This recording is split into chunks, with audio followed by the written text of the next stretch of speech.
Bienvenidos a Pasaporte Historia, soy Javi Rando y hoy nos sumergimos en uno de los mayores misterios de la exploración marítima, una historia donde la ambición humana se enfrentó al implacable poder del Ártico. Imagina 129 hombres, la élite de la Marina Real Británica, desapareciendo sin dejar rastro, 2 barcos equipados con la mejor tecnología de su época, tragados por el hielo, una misión que debía cambiar la historia del comercio mundial, convertida en una pesadilla de frío, hambre y desesperación. ¿Cómo pudo desaparecer sin dejar rastro una expedición con la mejor tecnología del Imperio Británico? ¿Qué oscuros secretos esconden las gélidas aguas del Ártico canadiense? ¿Fue la arrogancia, la mala suerte o algo más siniestro lo que condenó a la expedición Franklin? Hoy desentrañaremos uno de los enigmas más fascinantes de la historia de la exploración, la trágica búsqueda del Paso del Noroeste que se convirtió en una sentencia de muerte para Sir John Franklin y sus hombres.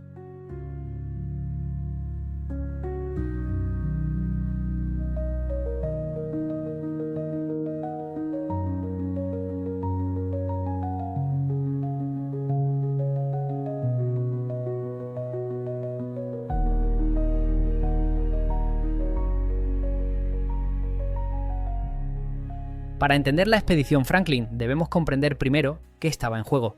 A mediados del siglo XIX, el Imperio Británico dominaba los mares del mundo, pero aún le faltaba conquistar una ruta mítica que prometía revolucionar el comercio global: el Paso del Noroeste. Esta ruta, que conectaría el Atlántico con el Pacífico a través del laberinto helado del Ártico canadiense, reduciría drásticamente la distancia para llegar a los mercados asiáticos. Imagina lo que significaba llegar a China o a la India sin tener que rodear África o América. Para una potencia comercial como Gran Bretaña, era el equivalente al santo grial de la navegación. Durante más de 3 siglos, exploradores como Martin Frobisher, Henry Hudson y James Cook habían intentado encontrar esta ruta sin éxito. Muchos habían perecido entre los hielos, otros regresaron derrotados. El Ártico se había convertido en un cementerio de ambiciones. Pero en 1845, el almirantazgo británico creyó tener por fin todos los elementos para triunfar donde todos habían fracasado: barcos reforzados, motores de vapor, provisiones para 3 años y sobre todo un líder experimentado en zonas polares.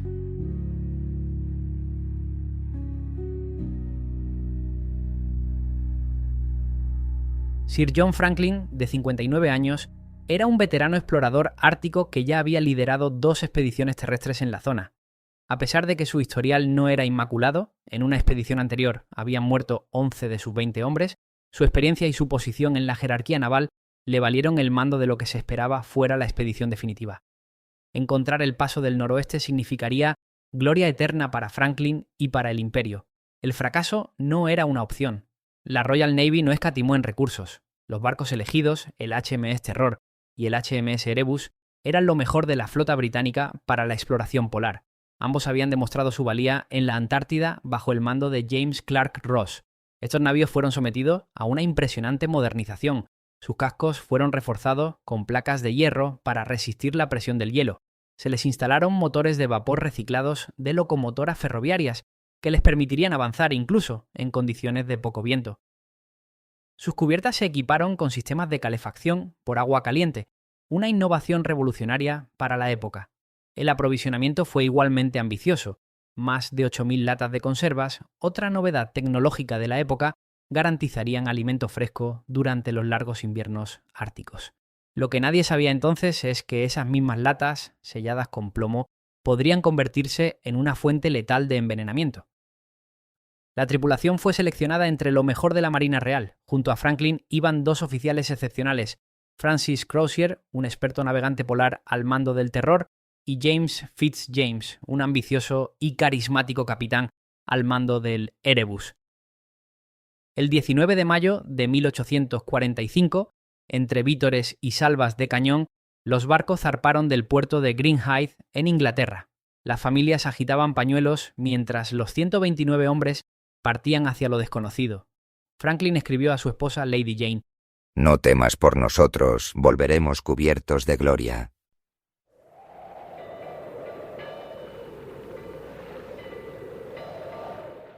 En julio de ese mismo año, capitanes balleneros divisaron por última vez a los barcos en la bahía de Baffin, en la entrada del Ártico canadiense.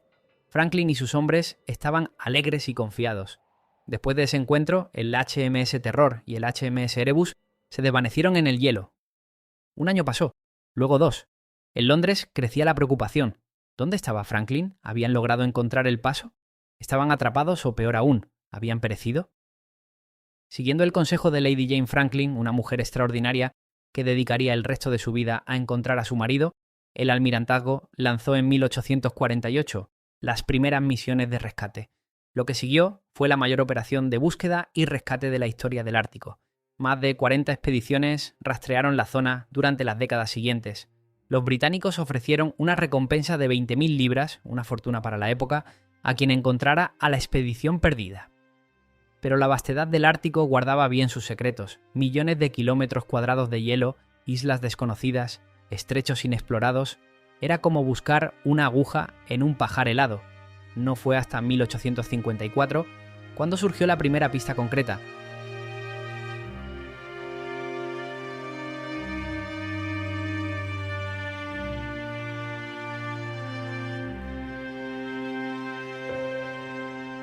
John Ray, un explorador escocés que trabajaba para la Compañía de la Bahía de Hudson, se encontró con un grupo de inuit que tenían objetos pertenecientes a la expedición Franklin, cubiertos de plata, botones de uniforme, un reloj. Lo que escuchó de los inuit estremeció a la sociedad victoriana. Los nativos hablaban de hombres blancos que habían muerto de hambre y frío mientras caminaban hacia el sur. Peor aún, describían señales inequívocas de canibalismo, cuerpos con cortes de cuchillo, carne humana en ollas. Cuando Ray publicó su informe, la respuesta en Inglaterra fue de incredulidad y ultraje. ¿Oficiales de la Marina Real recurriendo al canibalismo? Imposible. Charles Dickens, nada menos, escribió artículos atacando a Rae y a los inuit, sugiriendo que los salvajes eran los verdaderos caníbales. La propia Lady Jane Franklin rechazó con vehemencia estas historias, insistiendo en que su marido y sus hombres habrían mantenido el honor británico hasta el final, pero los inuit nunca cambiaron su versión, y como descubriríamos más tarde, tenían razón. En 1859, una expedición financiada por Lady Franklin y liderada por Francis Leopold McClintock finalmente encontró evidencias irrefutables. En la desolada isla del Rey Guillermo descubrieron esqueletos, objetos personales y, lo más importante, un mensaje escrito por los oficiales de Franklin. La nota, fechada el 25 de abril de 1848, revelaba una historia estremecedora. Los barcos HMS Erebus y HMS Terror quedaron atrapados en el hielo en septiembre de 1846. Sir John Franklin falleció el 11 de junio de 1847. Total de muertes hasta la fecha: 9 oficiales y 15 hombres. Y había una postdata añadida por el capitán Fitzjames y el comandante Crozier. Abandonamos los barcos el 22 de abril de 1848. Partimos mañana hacia el río Back.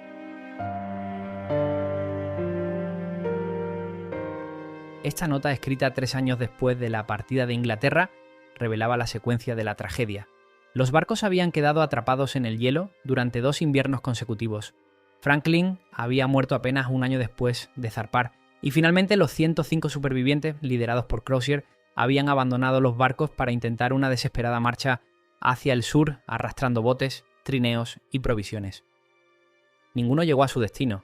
En las décadas siguientes, diversas expediciones encontraron más restos, esqueletos dispersos a lo largo de cientos de kilómetros, objetos abandonados, incluso un bote con 2 esqueletos y una sorprendente cantidad de objetos inútiles para la supervivencia, como libros, cepillos de plata y pantuflas. Los análisis forenses modernos confirmarían lo que los inuit habían dicho. Muchos huesos mostraban marcas de corte consistentes con canibalismo por supervivencia. Pero la historia de la expedición Franklin no terminó en el siglo XIX. Durante más de 150 años, una cuestión quedó sin responder. ¿Dónde estaban los barcos?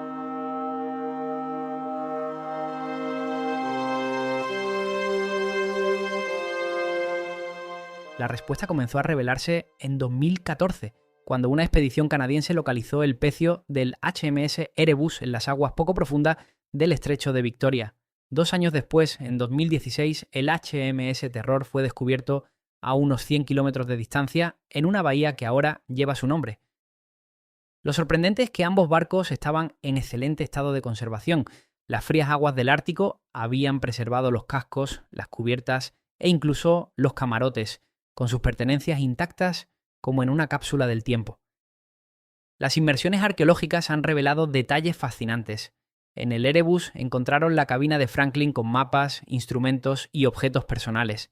En el Terror descubrieron que las escotillas estaban cerradas desde dentro, como si la tripulación lo hubiera dejado preparado para un posible regreso. Estos hallazgos han permitido reconstruir parte de lo sucedido. Tras quedar atrapados en el hielo, los barcos probablemente derivaron durante meses o años. En algún momento, cuando las provisiones escaseaban y las enfermedades se propagaban, Crozier dio la orden de abandonar los navíos. ¿Pero por qué tomar esta decisión extrema? Los análisis de restos humanos han revelado niveles alarmantes de plomo, sugiriendo que el envenenamiento por las soldaduras de las latas de conserva pudo haber jugado un papel crucial. Hombres confundidos, debilitados y desesperados tomando decisiones fatales. También sabemos que los Inuit observaron uno de los barcos a flote años después del abandono. Algunos informes sugieren que vieron a un puñado de hombres blancos aún sobreviviendo a bordo, quizás demasiado débiles para continuar. A pesar de estos descubrimientos, muchas preguntas siguen sin respuesta. ¿Por qué abandonaron barcos que aparentemente seguían siendo habitables? ¿Cómo llegaron los navíos tan al sur de donde fueron abandonados? ¿Quiénes fueron los últimos supervivientes y cómo pasaron sus últimos momentos? La historia de la expedición Franklin es, ante todo, una historia de determinación humana frente a lo imposible. Estos hombres enfrentaron condiciones inimaginables: temperaturas de 50 grados bajo cero, meses de oscuridad total, escorbuto, envenenamiento por plomo y finalmente hambre extrema. Es también una historia sobre los límites del orgullo imperial. El Imperio Británico, en la cúspide de su poder, creyó que la tecnología y la valentía bastaban para conquistar la naturaleza. El Ártico demostró lo contrario. Irónicamente, la búsqueda de Franklin contribuyó enormemente al conocimiento geográfico del Ártico. Las numerosas expediciones de rescate cartografiaron grandes áreas previamente desconocidas. Y en 1853, Robert McClure, mientras buscaba a Franklin, se convirtió técnicamente en el primero en recorrer el Paso del Noroeste, aunque lo hizo parcialmente a pie sobre el hielo. El verdadero paso navegable no se completaría hasta 1906, cuando Roald Amundsen lo atravesó en un pequeño barco pesquero. Le tomó 3 años. Franklin tenía razón en algo: la ruta existía, pero era impracticable para el comercio que él imaginaba. Hoy, con el cambio climático derritiendo el hielo ártico, grandes cargueros comienzan a utilizar ese paso que costó tantas vidas, una victoria pírrica 170 años después. Cada nuevo descubrimiento sobre la expedición Franklin nos acerca un poco más a la verdad, pero quizá nunca conozcamos la historia completa. Tal vez sea mejor así. Hay algo profundamente conmovedor en el misterio que rodea a estos hombres que se adentraron en lo desconocido y nunca regresaron. Como dijo el poeta Alfred Tennyson en su epitafio a Franklin: «No aquí, la blanca muerte del norte tiene tus huesos, y tú, heroica voluntad, te avanzas, forjas un paso en las propias puertas del polo». ¿Qué otros secretos esconde el hielo sobre la expedición Franklin? ¿Qué historias personales de valentía, amistad y sacrificio permanecen aún ocultas en las profundidades del Ártico? Si este episodio ha despertado tu curiosidad, te invito a que sigas Pasaporte Historia en iVoox y Spotify, donde cada semana exploramos los grandes enigmas de nuestro pasado. También puedes dejarnos un comentario a las preguntas planteadas en este episodio sobre lo que realmente ocurrió con Franklin y sus hombres. Gracias por acompañarme en este viaje al corazón del hielo. Soy Javi Rando y nos vemos en el próximo episodio de Pasaporte Historia.